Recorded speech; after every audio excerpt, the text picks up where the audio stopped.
The announcement of the state of the vote by the President of the Senate shall be deemed a sufficient declaration of the persons elected President and Vice President of the United States, each for the term beginning on the 20th day of January, 2021.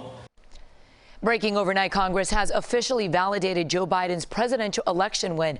The ceremonial vote wrapped up just after 3:30 this morning after defeating objections to Arizona and Pennsylvania's votes. Also breaking this morning in a statement released after Congress concluded the vote count, President Trump promised there will be an orderly transition of power.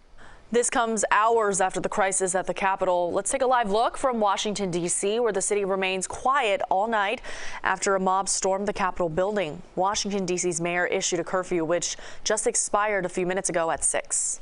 Outside the Capitol and around other government buildings, heavily armed police, law enforcement, and the National Guard protecting the lawmakers inside.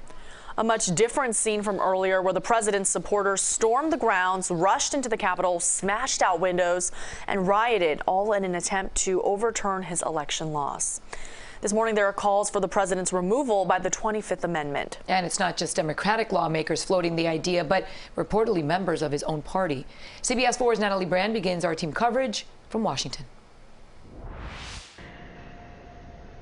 Maribel and Francis, the mayor of D.C. has extended a public emergency order for the next 15 days through the inauguration. The Capitol complex this morning is secure but somber as lawmakers wrapped up their work overnight of counting electoral votes and gave speeches condemning the violence. Follows. Joseph R. Biden, Jr.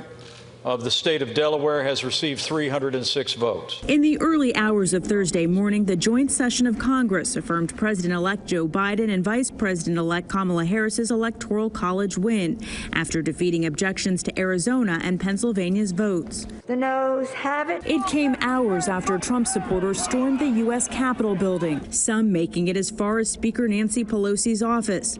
Others reached the Senate floor. Capitol Police drew their guns as people tried to enter the House. 4 people died during the chaos, 3 from medical emergencies. 1 woman was shot and killed. Members of the House and Senate had been evacuated from their chambers. This is Banana Republic crap. Wisconsin GOP Congressman Mike Gallagher sheltered in place in his office. Mr. President, you have got to stop this. Earlier Wednesday, President Trump continued his attacks on the 2020 election. We will never give up. We will never concede. Mr. Trump's Twitter account was later locked after posting this video message to his supporters. So go home. We love you.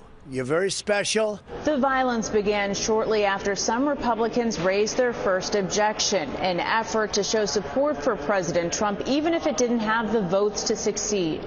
And it gives credibility to a dark chapter of our history. Early this morning, the White House released a statement from President Trump saying though he disagrees with the outcome of the election, there will be an orderly transition on January 20th. In a news conference Wednesday night, we learned that in addition to the woman who was shot and killed at the Capitol, there were 3 other deaths related to separate medical emergencies. D.C. police also said they made more than 50 arrests and recovered 2 pipe bombs and Molotov cocktails.